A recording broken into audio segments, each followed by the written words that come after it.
C'est la première préoccupation des Français, se loger. Aujourd'hui, il faudrait construire entre 300 et 500 000 logements chaque année pour répondre à la demande. À Grenoble, au pied des Alpes, entre écoquartier et construction à plusieurs, on s'adapte et on innove. Et vous allez le voir aujourd'hui, vivre ensemble ne rime plus simplement avec barre de béton, mais plutôt avec habitat vert. Je vous emmène.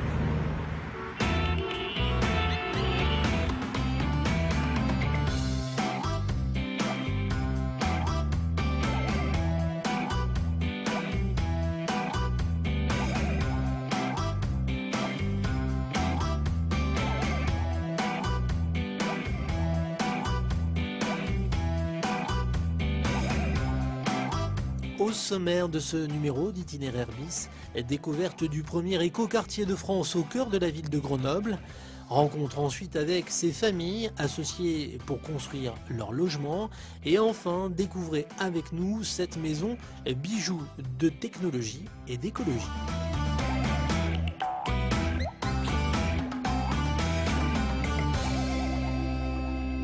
Vivre ensemble, circulation piétonne, grands espaces verts. En 1972, chacun rêvait de vivre ici, dans le quartier de la Villeneuve, à Grenoble. 40 ans plus tard, ce laboratoire social et architectural est devenu symbole de délinquance aux grandes dames de ses habitants. 13 000 personnes qui tentent de maintenir à flot un quartier devenu récemment zone de sécurité prioritaire.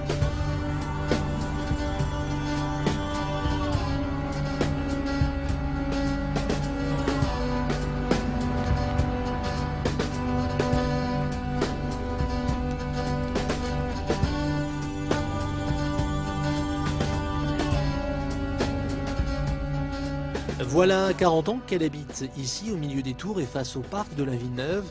Marie-France Chamec est présidente de la régie de quartier, une véritable mémoire de ce quartier né d'une utopie. Marie-France, bonjour.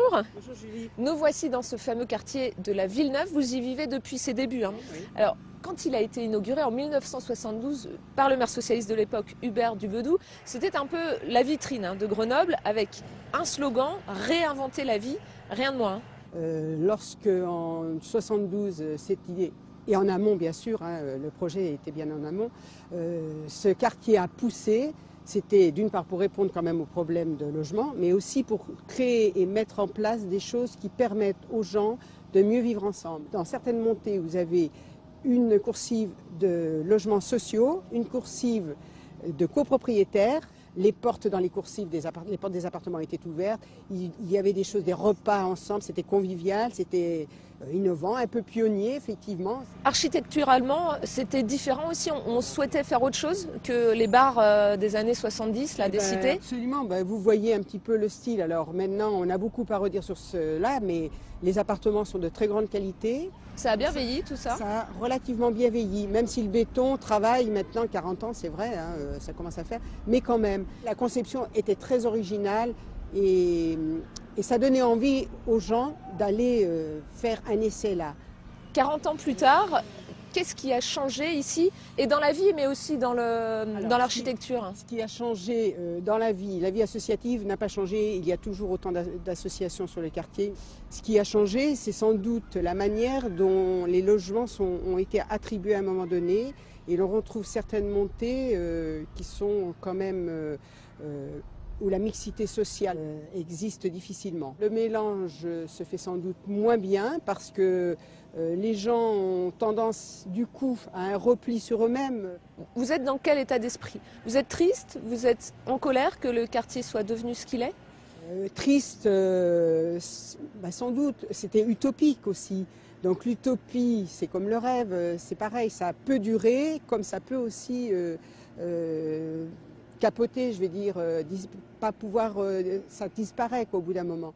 Marie-France, à quelques kilomètres d'ici, en plein centre-ville de Grenoble, il y a le premier écoquartier de France, le quartier de la Caserne de Beaune. Les premiers habitants s'y sont installés il y a à peu près 4 ans.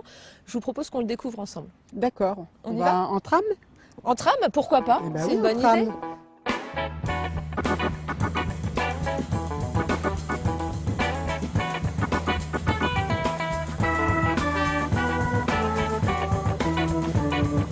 Ce quartier, on en a a beaucoup parlé ces dernières années parce qu'il y a eu beaucoup de faits divers, les politiques sont venus. Comment vous l'avez vécu ça? Vous avez eu envie de prendre sa défense? Vous êtes senti stigmatisé ou... Oui, j'ai eu envie de défendre le quartier parce que comme il est malmené à chaque fois et que l'on monte en épingle des événements qui ne font pas la vie de tous les jours, du coup ça nous met à mal, quoi. On est mal perçu, le quartier est mal ressenti, les gens ne veulent pas y venir. Je trouve que c'est vraiment dommage. Bon, je crois qu'on ne va pas tarder à arriver. On va aller découvrir ce centre-ville et ce nouveau quartier. D'accord.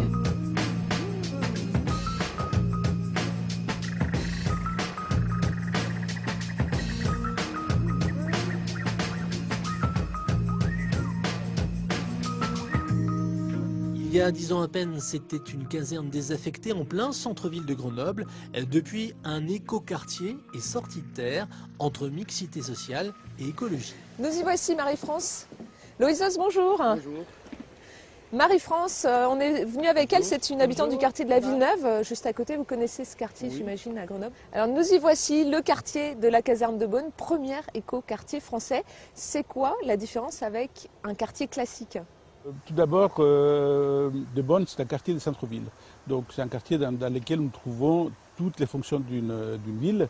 Et la mixité des fonctions, c'est une caractéristique principale de tous les écoquartiers. C'est un quartier qui est extrêmement économe en énergie, puisque l'objectif qui nous a été fixé par la municipalité en 2004 était de diminuer de moitié les normes qui étaient applicables à l'époque. Justement, Loïsos, quand on vous confie ce défi en 2004 de diminuer la consommation énergétique des bâtiments par 2, on ne parle pas du tout d'éco-quartier à l'époque, d'écologie dans les bâtiments. Ça vous semble un défi immense ? Oui, c'était un défi qui était perçu comme quelque chose de difficilement atteignable. On était en quelque sorte les pionniers de ce domaine. On ne savait pas exactement quels moyens on devait appliquer pour y arriver. Loïsos, on visite un peu le quartier, vous nous faites découvrir quelques bâtiments, on y va ? Nous avons de l'accession sociale, nous avons des résidences pour étudiants, des résidences personnes âgées dépendantes, une résidence senior qui est ici.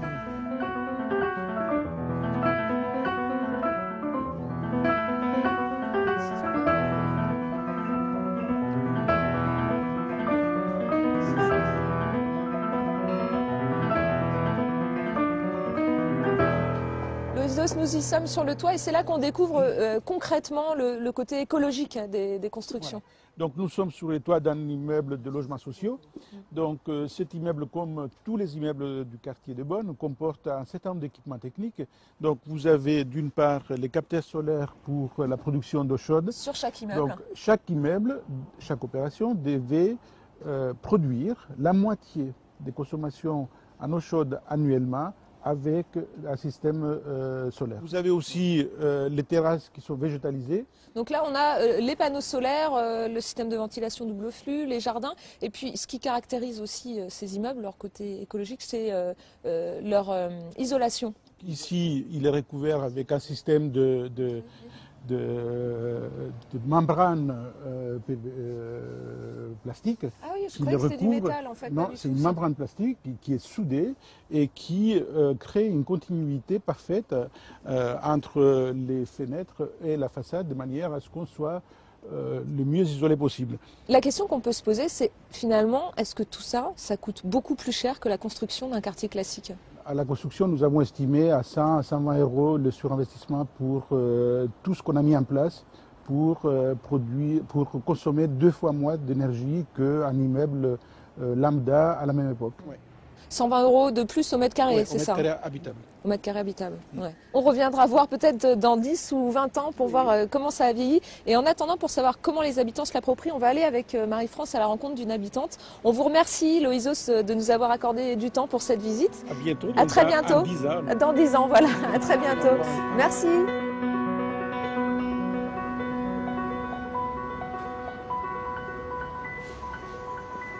Bonjour Rachel. Bonjour. Je suis avec Marie-France, une habitante du quartier de la Villeneuve. Bonjour. Vous connaissez un peu le quartier de la Villeneuve ? Oui. Alors vous êtes depuis 2009 avec vos 2 fils dans ce quartier ici de la caserne de Beaune, dans le parc social. Oui. Alors un très beau quartier, on l'a découvert là avec l'architecte. Une école, un jardin, c'est un lieu de vie que vous trouvez comment? Il y a beaucoup de verdure, on est proche du centre-ville. L'école est à 2 pas, bon ça c'est peut-être pas particulier au quartier mais enfin c'est très agréable. Si on vous avait proposé un logement social à la Villeneuve, parce qu'il y en a beaucoup de disponibles, on en parlait. C'est le mot. Bizarrement ça m'aurait un peu moins tenté, oui. Non c'est vrai que la Villeneuve malheureusement a une très mauvaise presse et du coup voilà, moi j'avais envie vraiment de rester sur Grenoble. Quand je l'entends dire, ça veut dire que la Villeneuve n'est pas dans Grenoble presque. Ah, on pourrait, c'est vrai. pourrait C'est vrai que c'est à la limite entre Grenoble et nous sommes Chironne. de parfaits grenoblois et c'est parce que vous ne connaissez pas assez de gens à l'intérieur du quartier. Vous auriez Exactement. autrement, avec plaisir, dit oui. C'est pour ça. Alors c'est l'heure de la sortie de l'école, on va récupérer votre fils, Oui. c'est ça, et puis après on ira faire un tour dans votre appartement. D'accord. avec Allez, plaisir. c'est parti. Ça va? T'acceptes qu'on aille faire un tour chez toi, voir ton appartement avec ta maman? Marie-France, je crois que c'est vous, ça, le lancer de ballon. Voilà, ça c'est fait. On vous suit. Ça, ici, ça s'ouvre tout seul. C'est ici. Voilà, c'est ici. Et combien de mètres carrés? 80 mètres carrés. 80, d'accord. Moi, une question, est-ce qu'il y a des particularités liées au fait que vous soyez dans un écoquartier? Oui, il y a une ventilation double flux en fait. Ça passe par là en fait. Donc l'air est recyclé automatiquement en fait. Donc on n'a pas besoin normalement, on n'est pas censé ouvrir les fenêtres. Mais c'est vrai que dans notre culture, on a du mal à ne pas les ouvrir. La terrasse. Voilà. Le petit plus, avant vous aviez une terrasse comme celle-là? Non, on avait uniquement un balcon qui était sympathique quand même. En ville, c'est toujours sympa d'avoir un balcon. Mais là, on peut manger, en profiter. On s'est fait un petit coin détente. Avec des trous au plafond. Oui, ça c'est l'effet terrasse. Donc, comme ça, le jour passe, ce qui est D'accord. très agréable. Mais la pluie également. Donc, bon, ça, un petit peu moins. C'est parti. Vous qui avez passé 40 ans à la Villeneuve, qui avez vu le quartier vieillir, vous pensez que celui-ci qui est tout jeune, comment il va vieillir? J'espère en tout cas qu'il va bien vieillir. Je pense que le contexte n'est pas le même pour ce quartier par rapport à celui de la Villeneuve. Que de toute façon, la manière dont les quartiers vivent au centre-ville n'est pas du tout de la même manière que des quartiers comme la Villeneuve qui se trouvent excentrés du centre-ville. Parce que je crois qu'au centre-ville, il y a les populations locales qui résident et puis il y a les populations qui viennent de l'extérieur et qui font vivre aussi tous ces quartiers. Oui, je pense justement que ça va vous plaire. On prend la voiture, on sort de Grenoble et vous allez découvrir quelque chose, je pense, que vous allez aimer.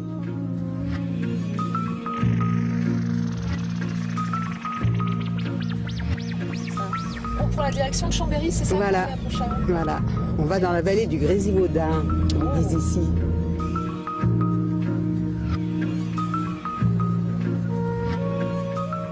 Direction Pontcharrat, à 40 petits kilomètres de Grenoble, où 8 familles ont fait le choix d'investir 100 000 € chacune et de se passer de promoteurs pour construire leur logement.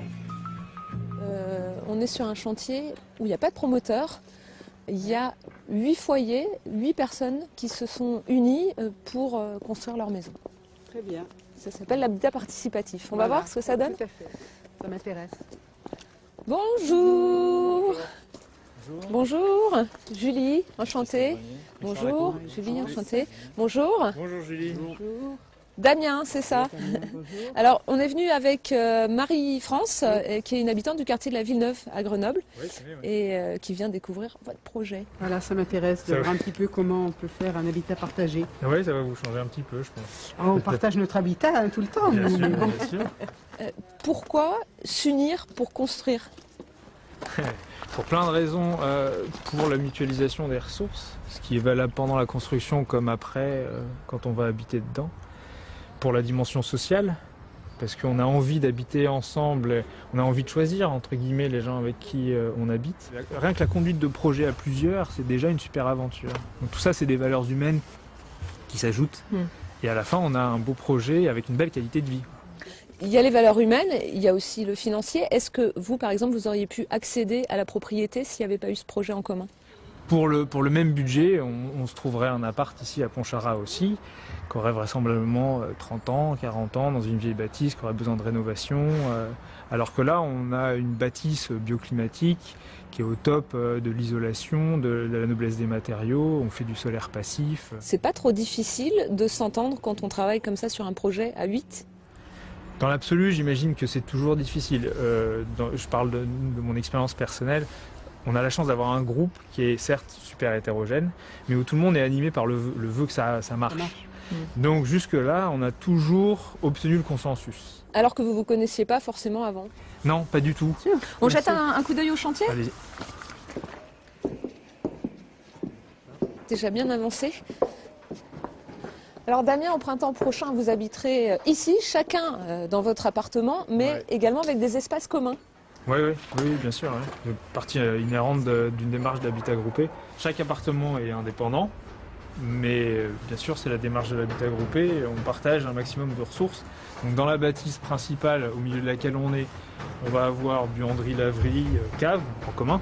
Et puis dans les granges qui sont à l'entrée du terrain, qu'on va réhabiliter, on va s'installer, atelier de bricolage, garage, des rangements. Est-ce qu'on ne se demande pas comment ça va évoluer dans le temps tout ça ? Est-ce qu'il n'y a pas des gens avec qui on n'aura plus envie de vivre dans 5 ans, 10 ans ? Si, bien sûr, on se pose ce genre de questions, mais c'est la vie. Si on s'arrête à ce genre de questions, on ne fait pas grand-chose, enfin je crois. Vous travaillez ensemble, vous êtes autopromoteur, il y a un architecte qui vous a aidé à concevoir les plans quand même, des artisans, et puis vous allez jusqu'au bout faire les finitions des appartements et des lieux. Est-ce qu'il y aurait quelque chose qui ressemblerait pas un peu aux communautés Babacool des années 70 ? Si, dans les valeurs, ouais, de partage, de consensus, de vivre ensemble. Dans la pratique, je pense qu'on est peut-être plus réaliste et plus, on a peut-être plus les pieds sur terre. Ça vous fait rêver, Marie-France ? Oui, ça me plaît. Je trouve que c'est bien. Je trouve que c'est des projets qui sont Mais il y a encore des enthousiasmants. logements en location qui ne sont pas attribués dans notre habitat groupe. Ah bah voilà, on vous a trouvé un nouvel appartement, rien. Marie-France. Je vous annonce que vous quittez la Villeneuve. un peu loin. Je suis pas sûre qu'elle soit prête à quitter le quartier de la Villeneuve. Vous êtes surpris de ça ?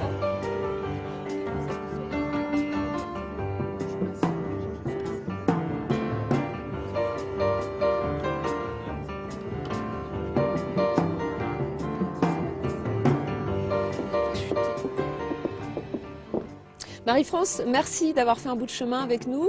On vous laisse poursuivre le vôtre maintenant et puis on vous dit à très bientôt. Merci beaucoup. Au revoir.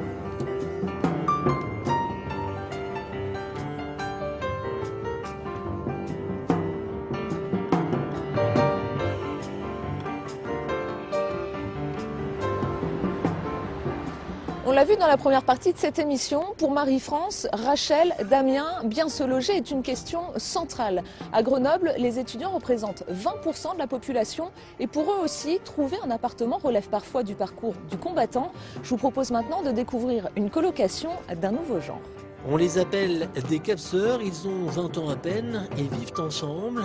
Élise, Florian, Esther et Lisa sont hébergés dans une résidence à loyer modéré. En échange, ils ont décidé de s'investir dans un projet solidaire. Nous voici dans cette colocation étudiante d'un nouveau genre et on a rendez-vous avec Florian. S'il est là. Bonjour. Bonjour Florian, merci de nous accueillir. Alors on est chez vous, hein, un appartement que vous occupez depuis la rentrée, c'est ça? Voilà, dans notre colocation. Bonjour. Julie. Élise. Élise, enchantée. Esther. Elisa, bonjour. Un garçon avec que des filles? C'est ça. La 5e aussi, c'est une fille? Oui. Bah, ça va, c'est plutôt agréable ou pas? Il y a des avantages, des inconvénients. 100 mètres carrés en colocation, c'était inespéré pour vous tous? C'est particulièrement compliqué parce qu'il y a beaucoup d'étudiants pour la grandeur de la ville. Et du coup, il y a beaucoup de demandes et il n'y a pas beaucoup d'offres. Et du coup, il faut vraiment tomber sur le bon plan. Souvent, c'est les colocations en fait, qui sont vraiment avantageuses. Après, on peut trouver des studios bien, mais il faut tout de suite avoir un budget assez conséquent, quoi. Justement, le loyer de cet appartement, c'est combien? Alors, c'est 330 € par mois, charge comprise avec Internet, le chauffage. Et aussi, on paye que 10 mois de loyer. Ça fait que l'été, juillet, août, on ne paye pas. Vous vivez tous ensemble dans cet appartement. C'est une colocation étudiante, mais cette colocation, elle a une condition, puisque vous devez tous les 5 vous engager sur un projet solidaire. Moi déjà, l'an dernier, je cherchais aussi à m'engager bénévolement pour faire de la solidarité. Et donc cette colocation, c'était le moyen de le faire, parce que je crois un peu dans les valeurs de solidarité, d'aider l'autre. Je voulais être en colocation. Et puis il y avait le prix qui était intéressant, mais surtout le projet derrière, d'avoir quelque chose de solidaire, d'avoir vraiment une autre empreinte. Alors votre projet solidaire, à vous, il tourne autour de la culture et vous avez décidé de vous engager avec une structure qui est juste à côté, qui s'appelle Le Prunier Sauvage. Je vous propose qu'on aille les rencontrer. Direction la salle de concert du quartier, Le Prunier Sauvage, 200 places, 2 studios de répétition. C'est là que Florian et Élise ont décidé de monter leur projet avec Brahim Rajab, le directeur. Merci de nous accueillir. On aperçoit un des groupes qui est en train de répéter derrière. Alors, on le disait tout à l'heure, vous connaissez déjà Élise et Florian, vous les avez rencontrés. Brahim, vous envisagez quoi? Qu'est-ce qui va pouvoir se faire avec eux, avec leur dynamique et ce qu'ils vont apporter? Nous, ce qu'on a pu remarquer déjà, c'est que le public jeune du quartier n'accède a très peu accès aux pratiques artistiques aujourd'hui. Donc, ce qu'on attend des capseurs, c'est que ils fassent ce lien avec les jeunes et avec le territoire. Ça peut être l'organisation de stages, de rencontres avec des artistes qu'on aura définis ensemble. En tout cas, j'espère pour vous que tout ça, ça va fonctionner, que ça va être enrichissant. En tout cas, ça a l'air bien parti pour. Moi, je propose qu'on aille faire un petit tour à côté, profiter de la musique avant que ça s'arrête.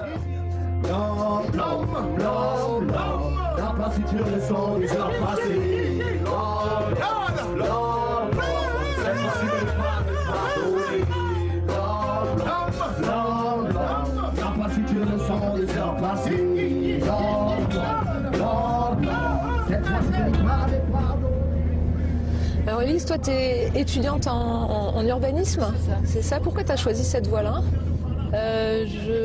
C'est un peu tombé par hasard. Je voulais travailler dans le développement durable. Et puis finalement, de fil en aiguille, je suis arrivée dans l'urbanisme et dans la conception et la gestion de la ville. Bon, en tout cas, là, moi, je t'emmène près de Lyon. Je ne sais pas si ça va t'inspirer, peut-être que ça te donnera envie. On va découvrir une maison qui pourrait bien être, je pense, la maison de l'avenir. En tout cas, c'est comme ça qu'elle a été imaginée. Elle produit son électricité, filtre l'eau de pluie. À 2 pas de Lyon, un promoteur a développé une maison haute technologie, un prototype qui n'est pas encore en vente. Bonjour Hervé. Vous allez bien? Bien, alors on est avec Élise, une étudiante de Grenoble qui est venue découvrir le projet. C'est une bonne idée. Alors on rentre avec le doigt. Quand on la regarde, cette maison comme ça à première vue, hein, Élise, on dirait une maison classique. Hervé, on parle beaucoup aujourd'hui, on l'a vu, d'économiser de l'énergie dans les bâtiments. Vous, ici, vous êtes déjà dans l'avenir puisque cette maison, elle produit son énergie. Les maisons qui ont été, ou les logements qui ont été construits il y a 4-5 ans consommaient 150 kWh d'énergie par mètre carré par an. Les maisons qu'on va construire l'année prochaine, ou les logements, donc le BBC, ça consomme 50. Sur cette maison-là, en fait, on produit 150. La maison est bien orientée, la maison est très très bien isolée. On a utilisé des systèmes, éclairage, production d'eau chaude, électroménager, qui consomment peu d'énergie. Et ensuite, on a installé du photovoltaïque qui produit de l'énergie pour rendre la maison d'un niveau passif à un niveau positif. Là, à l'instant précis, on est en train de consommer dans la maison 1 kW, et en parallèle, avec le photovoltaïque, on produit 1,84. Alors, l'autre particularité de cette maison, c'est qu'elle récupère les eaux de pluie. Je crois que ça se passe dans le garage, pour bien comprendre. On va jeter un coup d'œil. On y va. Alors au-dessus, on a un toit. L'eau passe dans les gouttières, va dans une cuve qui est sous nos pieds. D'accord. On a mis 6000 litres sous nos pieds. Donc ensuite, on a un système de pompe qui part filtration UV, Il est réinjecté dans la maison pour le WC, machine à laver.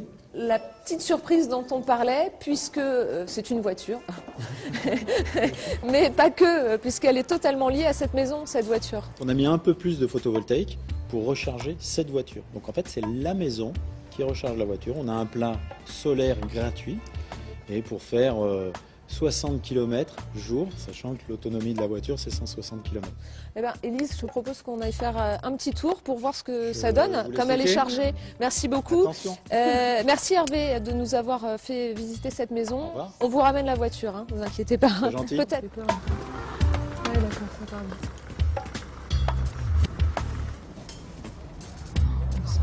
Pour toi, ça serait ta maison de l'avenir ou tu l'imagines autrement, toi, ta maison de l'avenir?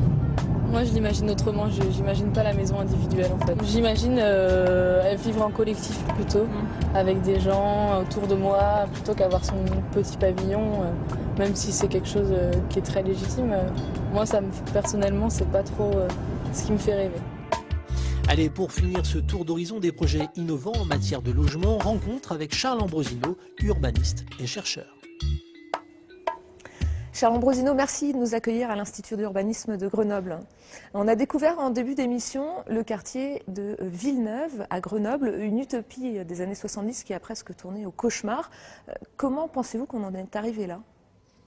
Bon, cauchemar, c'est peut-être un peu fort. C'est vrai que l'image médiatique de la Villeneuve n'est pas toujours positive. L'évolution est assez proche de celle des grands ensembles, sauf que les déceptions ont été plus grandes, puisqu'à l'origine, le projet, c'est vraiment la mixité, c'est l'autogestion, c'est la possibilité pour tous de s'y retrouver, c'est la solidarité entre les habitants, qui ne sont pas simplement des gens qui logent, ou des propriétaires, c'est des gens qui ont un espace social. Ça, c'est le début. Et puis, les municipalités changent, les temps changent, les logiques de peuplement des bailleurs vont plutôt vers une accumulation dans la Villeneuve de toute une série de profils plus ou moins difficiles. Et c'est là qu'on rentre dans une espèce de mécanique, une spirale qui est un petit peu infernale. La caserne de Beaune à Grenoble a été le premier écoquartier français. Est-ce qu'aujourd'hui, c'est un modèle duplicable partout ? C'est un quartier qui présente des espaces publics de qualité, qui vise une certaine mixité sociale et générationnelle. Il y aurait eu deux défauts, si vous voulez. Un premier défaut qui serait lié à la réalisation, c'est-à-dire qu'on se rend compte que les entreprises qui doivent produire ces bâtiments à haute efficacité énergétique ne sont pas toujours à la page. Et puis d'un deuxième point de vue, c'est là que c'est plus intéressant, les habitants ne semblent pas toujours utiliser les bâtiments à bon escient.